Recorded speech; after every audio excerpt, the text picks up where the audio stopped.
Hoy te voy a narrar una historia personal que quizás pueda parecer un poco fuera de contexto si la comparamos a otras narraciones que he traído aquí a mi Story Channel. Pero te vas a dar cuenta que está bastante conectada. Ya sabrás por qué.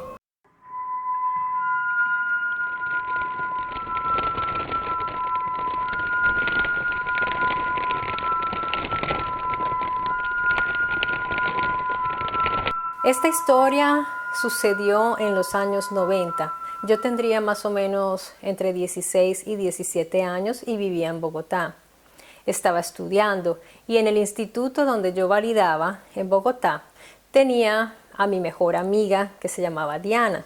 Éramos muy buenas amigas, íbamos a todas partes juntas, compartíamos todo. Y nos compenetramos tanto que yo también iba a su casa, compartía mucho con su familia.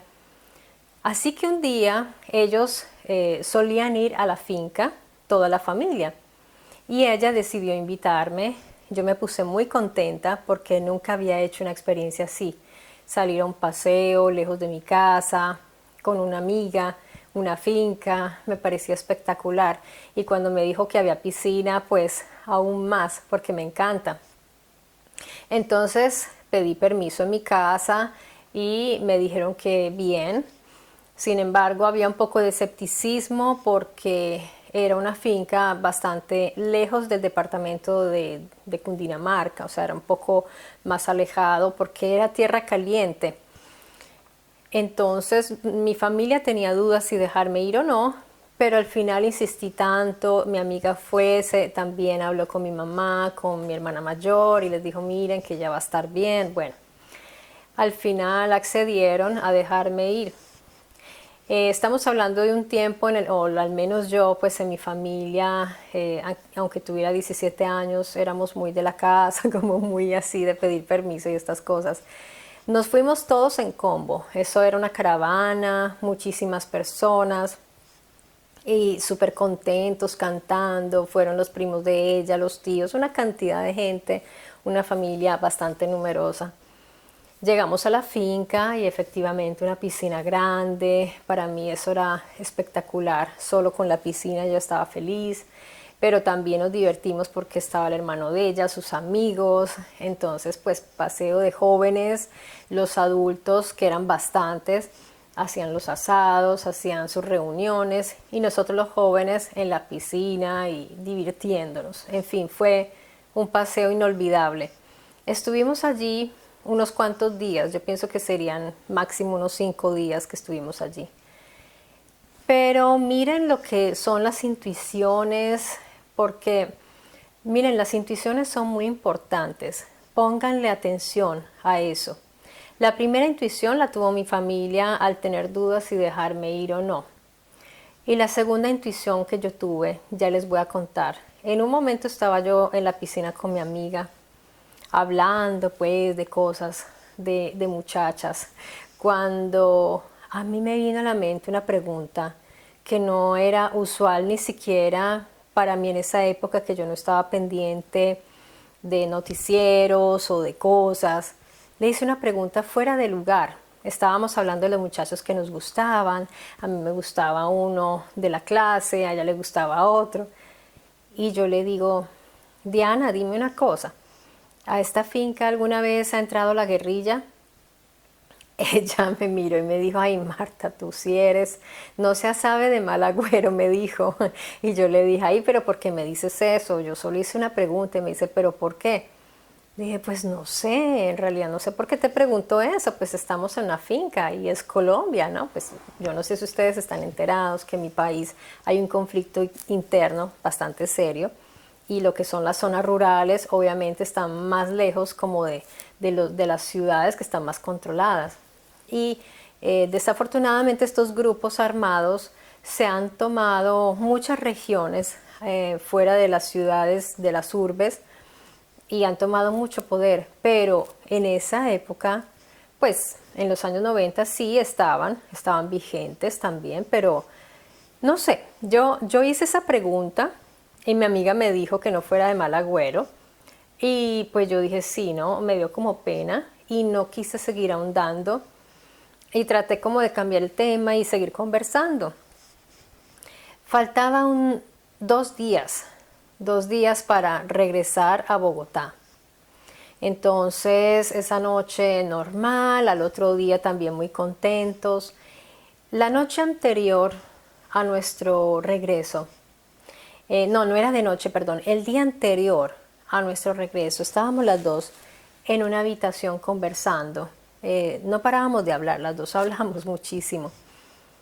Cuando entra un hombre con una cosa acá, no sé cómo se llamaría eso, aquí en el brazo, con unas letras que yo no recuerdo ni siquiera qué letras eran, armado con una pistola y pasamontañas, nos dice, salgan, salgan. Entonces las dos nos miramos y nos reímos, porque yo le dije, oye, pero tus primos son la embarrada, ¿no? Entonces ella sí, pues sí, ellos son así. Cuando este señor dice, yo no estoy tomando del pelo, y nos insultó y nos dijo, si no salen, yo las saco y ya verán cómo. Así que las dos nos miramos ya, nos pusimos muy pálidas y nos sacaron de la habitación. Y cuando llegamos a la sala, ya estaba el grupo de toda la familia, faltábamos solo las dos, ya estaban todos allí. Estábamos secuestrados en la finca del padre de mi amiga. Estábamos viviendo un secuestro y nosotras todavía no caíamos en cuenta de que eso era real. Y cuando yo me di cuenta, porque siendo finca pues hay muchas ventanas, puertas, todo, yo alcancé a ver unos hombres con fusiles, con pistolas, todos así con pasamontañas o pañoletas, vestidos pues todos equipados con armas que rodeaban la finca. Ahí dije, esto es en serio, Dios mío, yo nunca había estado en una situación así, nunca. Yo les digo que es una cosa que en ese momento uno empieza a pensar, ¿qué va a pasar? Me voy a morir acá, me van a llevar. Entonces nos juntaron a todos y empezaron a decirnos, cada uno se va a quitar todo lo que tenga de valor encima.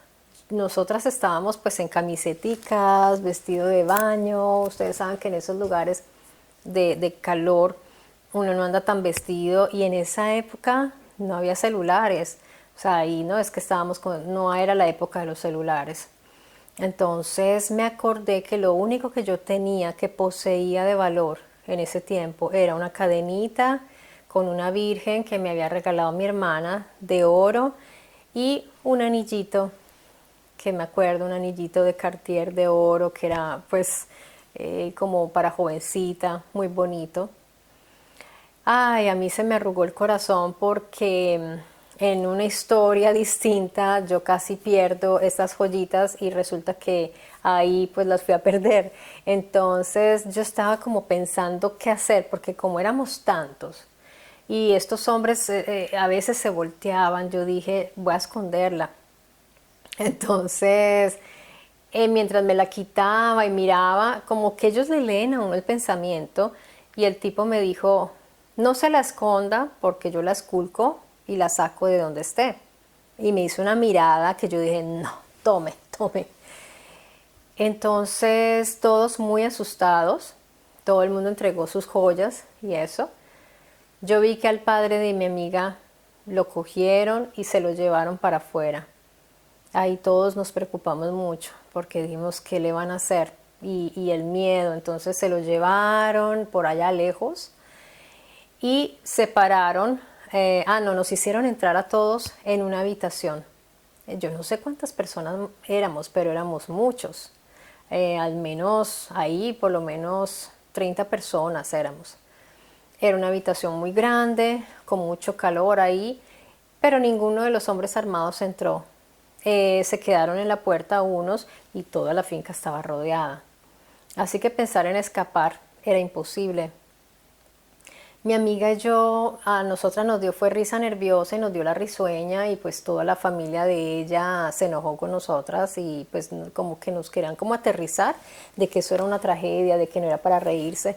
Pero nuestro modo de procesar eso y de estar un poco mejor era así, hacer chistes bobos y reírnos, pero yo entiendo que para la familia de ella era una actitud pues fastidiosa, porque ellos tenían miedo y querían que nosotras también nos sintiéramos igual, y al final lo lograron porque ya empezamos las dos a decirnos, y qué tal que nos hagan algo las dos, somos como las más jóvenes aquí, las más jovencitas, qué tal que nos lleven con ellos.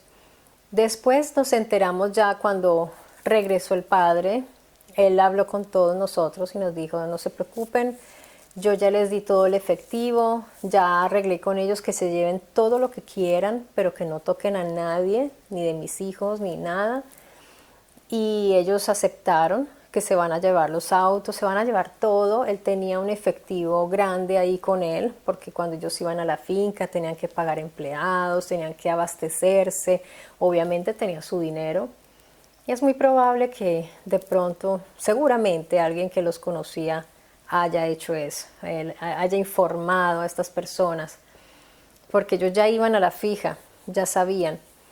Entonces nos quedamos allí todos ya en una, digamos, una actitud más de oración y como de reflexión. También mi amiga y yo ya nos concentramos como en conectarnos con nuestra fe, porque en ese momento uno a qué más se va a pegar sino a su fe. Y sí, ya como que nos pusimos serias las dos y nos dimos cuenta que la cuestión era de verdad, era seria. Cuando ustedes no se imaginan la felicidad cuando oímos los motores de los carros que se fueron, nosotros nos quedamos allí un buen momento también porque ellos nos ordenaron que no fuéramos a avisar a la policía, y ellos nos dijeron, si ustedes salen de aquí a tal hora, nosotros vamos a estar ahí. Bueno, el caso es que les hicimos caso, obedecimos, nos quedamos allí quietos. Ya después ellos empezaron a salir y, como les digo, ahí no existían celulares, cortaron el teléfono, ellos cortaron todo lo que pudiera usarse como comunicación.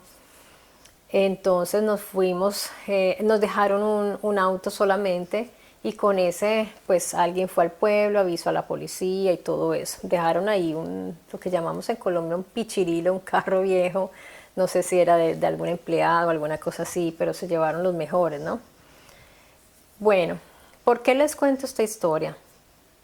Por la cuestión de la intuición, porque muchas veces no la escuchamos, porque muchas veces la menospreciamos y no la queremos aceptar. Cuando yo hice esa pregunta a mi amiga, había algo que sabía dentro de mí que que iba a pasar. Y eso no es una cosa que yo manejara o que fuera consciente. Pero miren, si viviéramos en una sociedad donde estas cosas fueran tomadas en serio, seguramente se hubiera podido haber pensado como en tomar alguna medida cautelar o algo así. Si nosotros nos hubiéramos ido ese mismo día, no nos hubiera pasado nada, porque eso nos sucedió al otro día. De manera que eso les cuento, fue un secuestro momentáneo, y en esa época creo que era menos violento que ahora, porque ahora no se conforman con un robo. Ahora hacen muchas cosas y hay mucha más maldad, mucha más intensidad en ese sentido.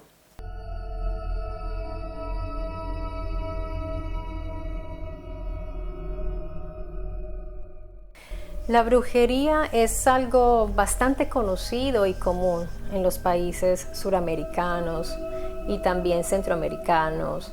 En general, Latinoamérica es un grupo cultural, los latinoamericanos, que están muy en contacto con esa realidad. De hecho, hay grupos armados que acuden a las brujas y brujos. Hay líderes de gobierno que acuden a sus brujos personales, y esto no es nuevo, y no es solo en Sudamérica o Latinoamérica. También ocurre en otros países, pero tal vez es menos difuso y menos conocido. Porque recordemos, si nosotros nos ponemos a pensar en el zar Nicolás, allá en Rusia, en el tiempo del zar, Por ejemplo, ellos tenían a su Rasputín, que era ese mago, ese médico, mago, brujo, que asesoraba a la zarina y que estaba cerca de ellos y que curaba al hijo. De manera que esto es algo, y si pensamos en el pasado, pues imagínense, hasta en la Biblia está registrado ese modo de hacer las cosas. Así que estamos hablando de algo tan antiguo como las personas, como los seres humanos. Les hablo de la brujería porque es interesante que lo puedo hablar en primera persona porque a mí, como a muchas otras personas, ya les sucedió haber tenido algo que ver con estos hechos. Pero tuve conocimiento de una historia todavía más fuerte que la mía. Alguien me contó que conocía a una pareja y que el señor, el esposo, empezó a enfermarse, cada vez estaba más débil. Esta persona tuvo que dejar de trabajar, entonces la esposa se dedicó a cuidarlo y ya llegó un momento en que estaba postrado en la cama. Les estoy resumiendo porque esto fue un proceso muy largo, duró años. Este señor ya estaba en la cama, postrado, no se levantaba, no tenía fuerzas de levantar un vaso. Entonces dijeron, esta persona está muy enferma, vamos a llevarlo a médicos. Lo llevaron a un médico, a otro, y no le encontraban nada. No le encontraban una enfermedad que pudiera llevarlo a estar postrado así. Llegaron a pensar hasta que podría ser algo mental o algo. Pero la esposa sabía que no, porque ella conocía a su esposo, sabía que era un señor muy normal, que tenía su trabajo, que hasta ese momento y seguía siendo muy lúcido, no estaba deprimido, nada de eso. Simplemente empezó a cambiar físicamente, estaba en los huesos, pálido, ya esta persona se veía ya como una persona desahuciada y no le encontraban qué enfermedad tenía. Ya pues los médicos no sabían qué decir o qué hacer. Entonces ya llegó un punto en que la señora, desesperada, no era una señora de ir donde brujos o adivinos o algo así. Así que ella lo único que hacía era cuidar a su esposo y pues llevarlo a médicos. Pero en todo ese proceso, desafortunadamente el señor falleció. Porque nunca se le pudo, sí, le mandaban medicinas para que se sintiera mejor, pero no daban con lo que tenía. No daban con lo que tenía. Y para estar tan grave tenía que ser una enfermedad, pero los estudios que le hicieron de sangre, de todo, no revelaban una enfermedad. El señor fallece, entonces cuando el señor fallece, pues la tragedia familiar y pues la confusión de qué había pasado, que cómo pudo haberse consumido así. Entonces la conclusión era que no le encontraron lo que tenía, que los médicos no eran capaces, que lo dejaron morir. Bueno, estaban en todo ese proceso de duelo. Cuando la señora pues ya se llevan el cuerpo, todo esto, ya no está el señor. Ella quiere hacer una limpieza profunda a esa habitación y ya están pensando de irse de esa casa. Entonces ella contrata a una señora del aseo para que limpie y todo eso.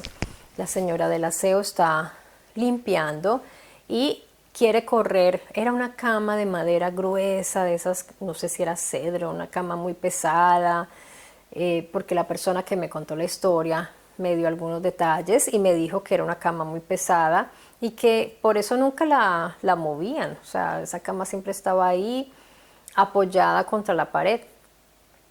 Entonces decidieron correrla para limpiar, ¿no? Cuando la señora corrió la cama, primero vio en la pared detrás de la cama una especie de hongo de humedad fea, o sea, como oscura, como humedad. El hongo ustedes tal vez ya lo conozcan cuando hay algo mucho tiempo que está allí tapando una humedad de pronto del otro lado o algo así. El problema es que esa pared no daba un baño o a una tubería, en fin, estaba esa humedad. Entonces la señora miraba, ¿y eso qué es? Pues miró la cama y en el espaldar de la cama había viva, una cosa viva, no les puedo decir qué era, porque ellos nunca supieron, que era esa persona que me describió a mí lo que le describieron a ella. Explicaba que parecía como cuando uno ve un órgano, como decía que como un hígado, como algo carnoso, pegado ahí, pegado. Que la empleada, o sea, primero miró, trató de entender qué animal era eso, qué era eso, porque se veía vivo. O sea, uno sabe cuando es una cosa orgánica, viva. Ella ahí mismo salió corriendo a llamar a la señora y le dijo, mire, es que hay una cosa rara detrás de su cama. Ella, ¿pero qué es? ¿Un animal? No sé, no sé. Venga, señora, usted misma a ver. La señora fue a ver y efectivamente se topa con eso que no sabemos qué es. Pues ella todavía más impresionada. Ellas fueron, cogieron una regla, se la metieron así para despegarla y estaba literalmente pegada como por una baba, como algo que desprendía y se notaba que estaba ahí por mucho tiempo. La señora lo que hizo, lo que le dijo la empleada fue, deshágase de eso ya, o sea, no quiero ver eso, quémelo, entiérrelo. Y la empleada le dijo, sí, segura, sí, bote eso, no quiero verlo en mi casa, pero lléveselo. Pues la empleada le hizo caso, ella cogió eso, lo metió en una bolsa y muerta del asco y seguramente se deshizo de eso, nadie sabe cómo se deshizo de eso. El problema es que la esposa del señor, yo pienso que hubiera hecho bien en haber analizado eso, o sea, qué cosa era, por ejemplo. Pero después ella, de ver que su esposo estaba muerto, de ver que había encontrado eso, ella empieza a comentar estas cosas.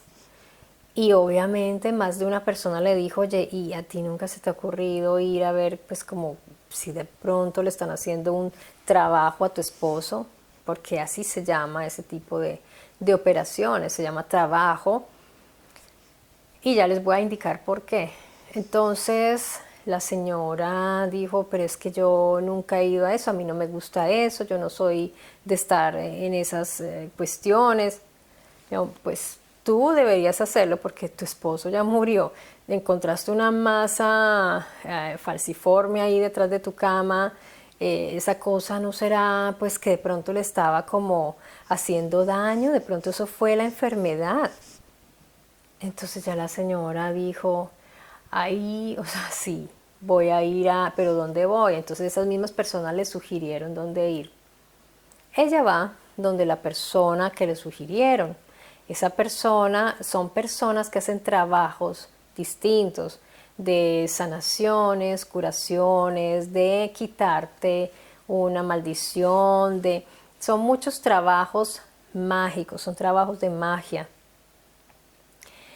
Y ella se dirige a esa persona, la persona cuando ella le contó, pues la señora le dijo lo siguiente, le dijo a él, porque ella tiene sus métodos de adivinación para ver qué es lo que está pasando, y le dijo a su esposo, le hicieron un trabajo de brujería. Una mujer, bueno, la pobre señora supo cosas que no quería ni debía saber de pronto, pero le tocó. Yo pienso que esa señora no quería saber muchas cosas y pues por eso llegó a ese punto, desafortunadamente. Pero pues ya llega un momento en que la verdad está como empujando que sea conocida con algo tan grave como una muerte. Y le dijo que eso que estaba ahí atrás era lo que le estaba absorbiendo la vida, la salud al Señor y que se alimentaba de él, que era algo que se estaba formando ahí. Ella no sabe qué método hicieron, qué hicieron, pero que era muy poderoso. O sea, pues ya sabemos cuál es el resultado. Miren, la magia. La magia, hablar de la magia, pues hay mucho que hablar. Yo solo les voy a decir que la magia es real. La magia existe y nosotros todo el tiempo estamos haciendo magia. Todos somos magos. Lo que pasa es que no desarrollamos esa naturaleza que tenemos en nosotros. Pero en realidad todos podríamos ser magos. Los magos digamos, por ejemplo, los paganos, digamos, los celtas, las personas que estaban más cerca de la naturaleza, ellos precisamente dialogaban con la naturaleza, estaban más en contacto con ella y entendían la naturaleza, estaban en simbiosis, sabían adquirir los poderes de la naturaleza y sabían retribuir también. Hay muchas especies de magos, muchos tipos de magos, y lo importante en la magia son las intenciones. Si uno tiene una intención de hacer mal, lo puede hacer. Quizás a ustedes les haya pasado que han pensado, pues ojalá a esa persona le vaya mal o le duela algo, no sé qué, algo específico. Han tenido esos pensamientos y de pronto después se enteran que esa persona se enfermó o le pasó algo. ¿Cómo se sienten ustedes? Quizás se sientan culpables, quizás piensen que es casualidad, pero miren, nosotros estamos constantemente haciendo magia porque mandamos mensajes al universo, por ejemplo, o cuando simplemente les voy a decir algo como más de este plano, más aterrizado, más para ustedes, para que no lo vean como tan así metafísico, pues tan abstracto. Les voy a dar un ejemplo. Cuando ustedes aman a sus hijos o a sus padres o a su pareja y lo ven enfermo o enferma, ¿ustedes qué hacen? Pues lo curan. Y lo curan quiere decir no solamente la aspirina o el remedio, la medicina. Quizás ustedes le soben la cabeza, le hablen, le digan cosas, le pasan un vasito con agua, le dan algo calientito. Todo eso es parte de nuestra magia y a veces hace mucho mejor, más bien que cualquier medicina. Las medicinas químicas rompen con mucha magia. Los antiguos médicos, los antiguos hierbateros y estas personas que curaban, usaban toda esa energía de la naturaleza y sus saberes. Pero ¿por qué no hay magos, no hay tantos magos hoy? Porque somos perezosos, porque nos da flojera, porque ser mago es difícil, porque requiere sacrificio que no nos gusta, requiere de privarse de ciertas cosas. ¿Por qué? Porque tienen que usar mucho tiempo para estudiar y no nos gusta. Entonces, cuando las personas no quieren tomar libros, enterarse, porque regreso otra vez a lo que les decía, en el pasado había más simbiosis con la naturaleza. No necesitaban de los libros, hoy sí los necesitamos para poder ser magos o brujos o brujas, porque no estamos, digamos, desarrollándonos en nuestra capacidad en un medio natural, de modo que necesitamos de la ayuda de los libros, de mucho estudio. Hay magos en el pasado, por ejemplo en el medioevo los magos eran médicos, físicos, matemáticos, porque es eso. Todas esas ciencias se amalgamaban para que el mago pudiera hacer la alquimia, la magia, aplicar la astrología, la astronomía, la medicina, todo era en armonía, porque no es como hoy que se va a la universidad, se estudia medicina y pones un estudio y vendes medicinas. No estoy demeritando el trabajo de un médico, porque hay muy buenos médicos que van más allá de la escuela, son humanos y ellos usan su magia porque son amables, porque son bonitos, porque le dan amor a su paciente. Esa es parte de la magia de un médico, o sea que él es un poco mago también, pero no como esos que tú entras al consultorio y te venden medicinas desde que ya estás entrando hasta que sales. Nunca te van a decir qué comer. Y si tú comieras lo que debes comer y no comes lo que no debes, te vas a curar el 80% de todo lo que tú tienes, tus enfermedades, los alimentos, todo tiene su magia también, las plantas. Entonces el que no cree en la magia está negando algo tan obviamente existente, al menos para mí y para muchas personas que ya lo saben, pues que me parece que es como estar uno como ciego, porque la magia es real y existe. Y la magia no es ni mala ni buena, es un medio, es un método, es un conocimiento y es una iniciación. Por ejemplo, yo aquí tengo, a mí me encanta sacar mi tarot. Yo siempre pienso en el tarot, me fascina porque el tarot no es solamente un método, es más, o sea, el tarot no nace principalmente como un método de adivinación o algo así. Porque todos estos arcanos, todos estos arcanos que estamos viendo aquí, representan todos los arquetipos humanos. Y, por ejemplo, si nosotros hablamos del mago, veamos si lo encontramos. Estábamos hablando del mago. Ese mago del tarot no es solamente la carta del mago, porque el mismo mago pasa por el loco, también por varios personajes aquí del tarot. Pero aquí vemos el mago. ¿El mago qué está haciendo? ¿Quién es el mago? El mago está siempre preparando, está construyendo, está preparando todos sus instrumentos para poder realizar su magia. Así que no se puede ser mago si uno es perezoso, si es flojo. En la magia hay que iniciarse y es un camino que dura para siempre. Desde que lo inicias, lo vas a terminar solo con la muerte física y pues de ahí en adelante ya nadie te puede decir qué va a pasar. Algunos piensan una cosa distinta de otros, pero lo que es el camino iniciático del mago no termina nunca. Hoy día yo veo un gran interés en la magia. Yo veo personas que compran muchísimos libros, algunos se pueden comprar unos muy interesantes y costosos, otros simplemente pueden ir a la biblioteca a sacar fotocopias o descargar, pero veo muchas personas con ese interés de convertirse en magos. ¿Qué sucede? Que hay personas que dejan bastante rápido como el camino porque les da pereza leer o no se pueden concentrar o simplemente no tienen tiempo o al final pues se cansan.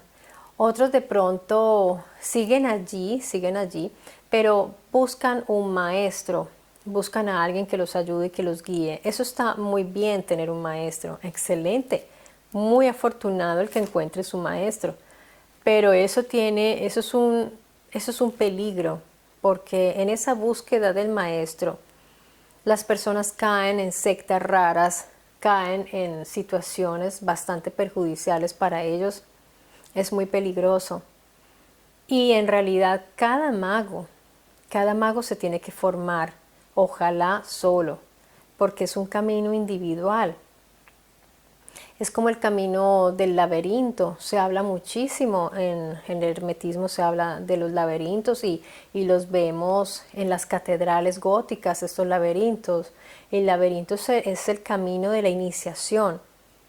Y la gente dice, ay, pues tan fácil el laberinto yo lo hago, pero es que no entienden que esa figuración es algo que está representando algo mucho más profundo, que es el laberinto que tenemos que seguir nosotros para poder alcanzar ese conocimiento.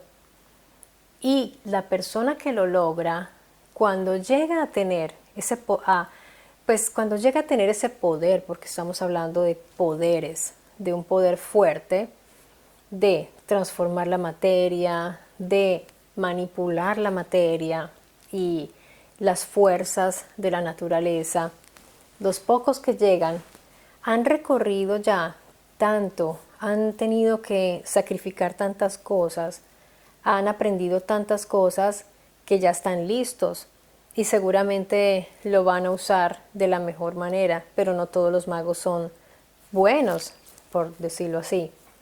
También hay magos que tienen ambiciones que no están en comunión como con una espiritualidad, son egocéntricos, son narcisistas y pueden llegar a ser magos. Claro que sí, porque su ambición y su narcisismo los lleva a alcanzar esa meta, adquieren conocimiento y logran hacerlo y se convierten en magos oscuros, desafortunadamente. Pero de todas formas, el universo se encarga de equilibrar las fuerzas. Se recuerdan del yin y el yang. Las fuerzas se deben mantener equilibradas y es bueno que haya personas que quieran alcanzar esos niveles de poder, pero para contrarrestar la magia oscura. Y cuando digo magia oscura, no es el que le hace la brujería al otro para que se enferme. Hablo de niveles más altos de maldad, porque si nosotros vemos lo que se mueve hoy en el mundo, no vemos nada nosotros en realidad, no lo sabemos, pero podemos percibir que hay muchas cosas importantes y que de pronto detrás de todo lo que está sucediendo puede haber también ese tipo de magia oscura también. Magia, pero la magia, como les digo, es real. No les estoy hablando de la varita mágica de Harry Potter, les estoy hablando de magos reales que con sus malas intenciones logran modificar el destino de los seres humanos, de las personas. Pretender interferir con la voluntad de un ser humano, con su libre albedrío, eso es bastante grave en el mundo en el cual nosotros vivimos, porque existen leyes y nosotros, nadie, ninguna criatura debe interferir con el libre albedrío de ninguna otra. Y hay personas que logran mediante, por ejemplo, les voy a dar un ejemplo, la droga. Hay una droga que tú le das a una persona y esa persona accede a hacer cosas que no quiere y normalmente no haría. Pero también hay procesos mágicos donde a esas personas es como si las hipnotizaran y las hacen hacer cosas que nunca hubieran hecho, como por ejemplo perseguir a una mujer o viceversa, a un hombre sin ni siquiera le interesaba, no le gustaba y de un momento a otro se obsesiona con esa persona. Eso está muy mal y no se puede jugar con eso, con el libre albedrío. Yo conocí un caso de una persona muy allegada a mí que mediante una señora que leía el cigarrillo y hacía este tipo de trabajos, logró que una persona se obsesionara con ella. Ella al inicio estaba feliz, pero este señor se obsesionó tanto que se empezó a volver agresivo, violento, supremamente posesivo. Entonces ella ya dijo como que, ay no, ya no. Y fue donde la señora le dijo, no, mire, a mí no me gusta ya como esto. Y le dijo, pero tú estás loca, tú me pediste hacer una magia muy fuerte. Yo desencadené unos espíritus. Si no lo sabías, te explico. Estos espíritus están ahí con él y lo están obsesionando contigo, querida. Si tú quieres que yo haga un contra, primero que todo, eso es peligroso para mí misma y para ese señor. Pero si quieres que lo haga, que yo revierta ese efecto mágico, me tienes que pagar, no les digo cuántos millones. Entonces esa persona dijo, no, dejemos así, dejémoslo así. Ese señor continuó a buscarla obsesivamente, a llamarla, a celarla. Y ya ella ya no quería, ya no quería. Después sucedió algo. Y yo no sé si fue que no creo que la bruja haya hecho el trabajo realmente porque ella no le pagó. ¿Qué sucedió? El señor que estaba obsesionado con esta persona conocida mía, después empezó a odiarla. Pasó de la obsesión, o sea, primero era indiferente, después se obsesionó y estaba pues súper enloquecido con ella. Y después la odiaba, ya no quería verla, la detestaba, le cogió fastidio, asco. Y bueno, esta persona dijo, bueno, preferí que se hubiera alejado, pero esa persona me contó y me dijo, la verdad, ya me di cuenta de que con eso no se juega. Y les voy a contar qué más pasó en la casa de esa persona. En la casa de esa persona empezaron a suceder cosas, o sea, de la que mandó a hacer el trabajo. Además de que el Señor ya no la quería ni ver. Empezaron a abrirse puertas, a pasar cosas. Y un día estaba ella en una cama con su mamá y todos los hermanos, porque ellos son muy unidos, ellos se quieren mucho. Y la cama de ella pues era enorme. Y estaban todos juntos viendo televisión un domingo, tranquilos, así relajados. Y resulta que la puerta estaba cerrada. Y ellos empiezan a sentir así, cuando la manija de la puerta se mueve, se mueve, se mueve. Y ellos se quedaron mirando la puerta esperando que abrieran. Y la mamá dijo, nadie se mueve. Y empezó tac, tac, tac, tac, tac, tac, tac, así. Entonces ella, ¿quién es? ¿Quién es? El domingo la empleada no estaba. Ellos tenían empleada toda la semana, menos el domingo, porque ella salía el domingo. Pues en ese momento ella dijo, hijos míos, oremos. Y se abrazaron todos. Y adivinen qué, la muchacha, la hija de la señora, que había hecho los trabajos de brujería, se le vino a la mente inmediatamente que era culpa suya por lo que había hecho. Y se acordó de lo que le dijo la bruja, que había desencadenado unas fuerzas espirituales poderosas, negativas, que iban a obsesionar a esa persona. Y ella dijo, ella a mí me dijo, yo sentí que era eso. Y yo le dije, pero ¿por qué? Me dijo, no, yo lo sentí, la intuición. ¿Qué hizo? Pues ya acudió a su fe. Ellos son católicos. Ella ya acudió a su fe, se fue donde un sacerdote, le contó la historia. Y el sacerdote le dijo, bueno, yo vengo a tu casa, era un apartamento en un edificio altísimo. Y le dijo, yo vengo a tu casa, tranquila, y voy a hacer un exorcismo. Hizo su exorcismo. Y cuando yo fui a visitarla, una vez vi el altar. Y le pregunté, ¿qué es esto? ¿Qué es esto? ¿Qué es esto? Porque yo estaba súper curiosa. Ya no me acuerdo porque fue hace muchos años. Ella me explicó cada objeto que había ahí, pero sí me acuerdo, porque fue lo que más me impactó, del agua bendita. Y me dijo, mira, esto es agua bendita, Marta. Y pues yo me siento protegida. Yo le dije, bueno, pero después de todo ese ritual y todo ha pasado algo más, me dijo, no. Todo paró ahí y me dijo que estaba súper arrepentida de lo que había hecho. Y en la cara se lo vi, se lo vi de verdad. Y pues yo también la regañé.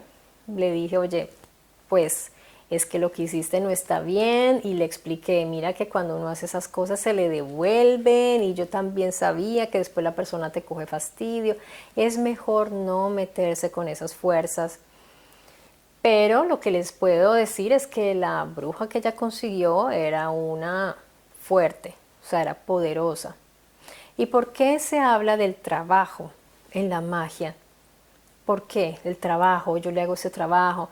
Pues los brujos usan mucho ese término, pero el trabajo tiene un significado más profundo, porque dentro del gnosticismo y dentro del esoterismo, el trabajo también dentro de la alquímica, de la alquimia, perdón, es un proceso. Por eso se llama trabajo, porque requiere de un esfuerzo muy grande. Y ser mago es de esfuerzos físicos, psíquicos, espirituales, mentales. No se puede ser mago con horas contadas a medio tiempo. Si se quiere ser mago, hay que abrazar ese camino al 100% y dedicarse para un día de pronto poder decir que ya se está desarrollando, pero como les digo, eso nunca se termina de aprender. Los magos siempre están aprendiendo. Y acuérdense de lo que les digo, ustedes son magos. Así que cuando usen las palabras mágicas de odio o de amor o de buenos augurios, acuérdense que eso va a ser escuchado en el universo y eso tiene poder. Y pues también hay cosas que se devuelven contra nosotros porque ciertas maldiciones, ciertas cosas son muy peligrosas, las maldiciones también. Son magia también y tienen efectos. Si no me creen, de pronto pongan en práctica, no negativamente, por favor, pongan en práctica su magia. Y quién sabe, de pronto alguno de ustedes, seguramente uno de ustedes la tenga más desarrollada que otros. Por experiencia propia, yo les puedo decir que mi esposo es un mago. Él nunca va a aceptar eso, nunca, porque él está totalmente alejado de temas esotéricos. Es bastante paradójico, pero él es un mago natural y si él quisiera desarrollarlo, sería muy fuerte. ¿Por qué les digo esto? Porque primero tiene una intuición fuertísima, segundo nunca se equivoca con las personas, él sabe quién es bueno, quién es malo, quién tiene malas intenciones. Tercero, es una persona que, o sea, él atrae a los animales de una manera increíble y tiene una comunicación con los animales, lo adoran. O sea, mis gatos me quieren mucho a mí, pero a él, o sea, es una adoración increíble y lo rodean. Una vez yo fui con él a un zoológico, me acuerdo, en Bogotá, súper bonito, zoológico de Santa Cruz. Y nunca se me va a olvidar porque mi esposo se acercó a una reja y cuando veo yo pues todos los micos ahí pues que lo querían tocar, después el oso, después yo decía por favor, cuidado, o sea ese oso te arranca los dedos. No, todos venían. Entonces ahí me empecé yo a dar cuenta, yo dije sí, él tiene eso, él es un mago natural. Y las plantas, por ejemplo, las cuida, él siente que son seres vivos, se comunica con ellas, las cuida. Tenemos un huerto, a mí se me marchitan todas las flores y apenas él las coge, las revive. Entonces, otra cosa, cada uno de nosotros es un mago, sí, pero tenemos especialidades. Si nos desarrolláramos, de pronto algunos de ustedes tendrían la especialidad de curar, otros tendrían la especialidad de alterar, no sé, alguna materia, de hacer cambios en la materia, o tendrían de pronto más fuerza en la telepatía. No sé, hay tantas cosas, tantas ramas de la magia y no podemos ser buenos en todo, pero está en nosotros descubrir cuál es nuestra fuerza y nuestra especialidad. Pues miren que la película de Harry Potter no es mentira muchas cosas. Yo me acuerdo que en la escuela o la academia ellos aprenden a cultivar las plantas. Es eso, a identificar los venenos. Bueno, aprenden a volar, aprenden a manejar sus fuerzas, los campos magnéticos para de pronto empujar a alguien o hacerlo volar. Bueno, tantas cosas, todo eso es real, pero pues nosotros lo vemos como algo muy lejano porque nos hemos alejado de la magia de cada uno, no la desarrollamos, nos hemos alejado de los animales, los usamos para nuestra utilidad, pero no tenemos ese intercambio con ellos, esa sinergia de conversar con ellos, de entenderlos, de verlos como individuos, con respeto, igual a nosotros. Los consumimos, bueno, estos ya son temas como más polémicos, pero todo forma parte de esto.